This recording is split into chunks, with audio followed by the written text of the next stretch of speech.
আপনারা দেখছেন final exposure, সবার সাথে সত্যের পক্ষে। আমাদের ভারতীয় জনতা পার্টিতে কয়েকদিন আগেই যোগদান করেছেন সেই সন্তুপান মহাশয়কে বরণ করে নেবেন আমাদের এই মণ্ডলের সভানেত্রী মাননীয় অমিতাশ্রী মহাশয়া। অমিতাশ্রী মহাশয়ার জন্য জোরে হাততালি। ভারত মাতা কি। নিজের চেনা জগৎ ছেড়ে প্রথমবারের জন্য অন্য মঞ্চে দেখা গেল সদ্য বিজেপিতে যোগ দেওয়া সন্তু পানকে। যদিও পুরনো পেশার তাগিদে রাজনৈতিক মঞ্চের সামনে বারবার তাকে উপস্থিত হতে হয়েছে, কিন্তু বিজেপির পরিবর্তন যাত্রা উপলক্ষে আসানসোলের বুধা মাঠে আয়োজিত জনসভায় রাজনৈতিক নেতা হিসেবে উপস্থিত হলেন সন্তু পান। এটাই ছিল তার প্রথম রাজনৈতিক সভা। মঞ্চ থেকে স্বভাবসিদ্ধ ভঙ্গিতে তীব্র ভাষায় আক্রমণ করলেন তৃণমূল সরকারকে। তার সঙ্গে বেশ কয়েকবার উপস্থিত দর্শকরা গলা মেলান।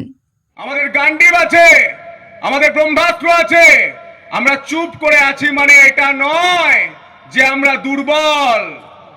আমরা যখন জবাব দেব, প্রতিরোধ করব, সেটা সহ্য করতে পারবেন তো? করেনি এই কর্মীরা আমাদের দলের সম্পদ।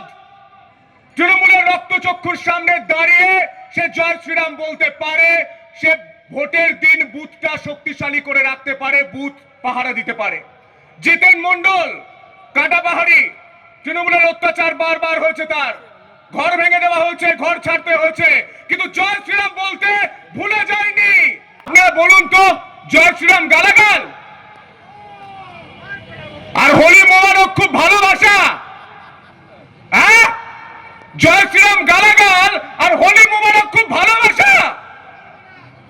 আর কত কম্প্রোমাইজ করবেন বাংলাকে? মালদায় আমাদের হিন্দু বাড়ির ছেলেদের ঘর ছাড়তে হচ্ছে, লজ্জা করে না? শ্যামাপ্রসাদের মাটিতে আমাদের ঘর ছেড়ে ভিন জেলায় যেতে হচ্ছে, লজ্জা করে না? আসানসোল থেকে রামকৃষ্ণ চ্যাটার্জির রিপোর্ট, ফাইনাল এক্সপোজার।